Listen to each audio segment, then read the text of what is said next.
The $80,000 Volvo EX90 cut one infuriating corner. Volvo copied the same cost-cutting trick that VW used in its $40,000 ID.4.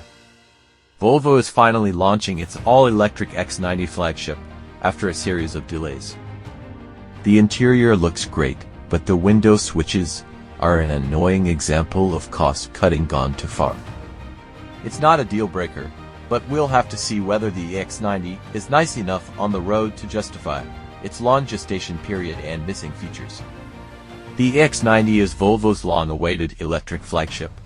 It's the start of a new era for Volvo, with a new platform, new interior, new infotainment system and new safety suite. Sitting inside one, it feels every bit as nice as its $81,290 starting price would suggest, until you look at the window switches.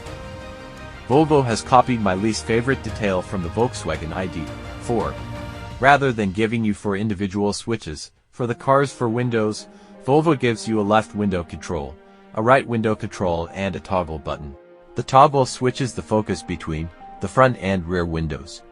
So if you want to put down the front and rear left windows, you press the left window switch down, toggle the focus to the rear using the toggle switch, and then press the same window switch down again. Which window you actually roll down when you first hit the switch changes depending on where you left the toggle switch, because the indicator for which set of windows you're controlling is in set of extraordinarily thin backlit lines positioned a centimeter apart. It's difficult to tell at a glance which windows are selected.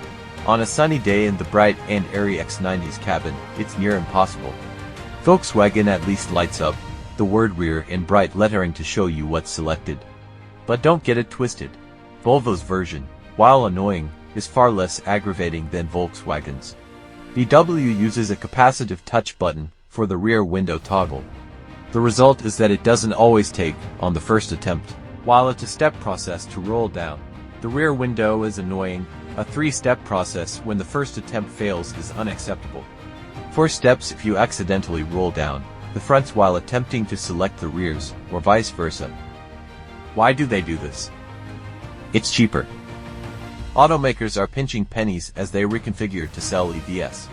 High battery production costs make EVs more expensive to build than equivalent gas cars, and consumers have shown that they're not willing to pay the whole premium.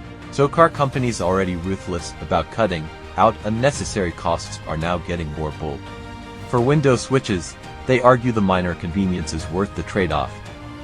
How often are you rolling down your rear windows? A Volvo spokesperson asked me.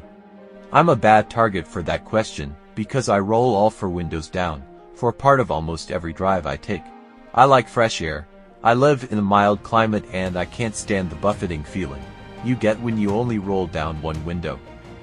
While I may be an outlier, rolling down the windows is not some bizarre edge case. People drive with the windows down all of the time. Many people roll them all down, some only roll down their own window. But big family SUVs carry big families and their dogs. Between kids rolling their windows down and forgetting to roll them back up when the car parks dogs and toddlers, I imagine the driver's rear window controls are used relatively frequently in cars like this. Is it a deal breaker? No. But when you're launching an $80,000 flagship that's supposed to spearhead your next era, you're selling the image of ultimate luxury. When you raise the price before the car goes on sale, you build those expectations higher. Cutting such an obvious corner is a weird note to start off on. If the X90 is as good to drive as it looks inside, all may be forgiven. But you'll just have to wait until our first drive drops to find out whether Volvo pulled it off. Thank you for watching. Stay tuned for more videos. Thank you.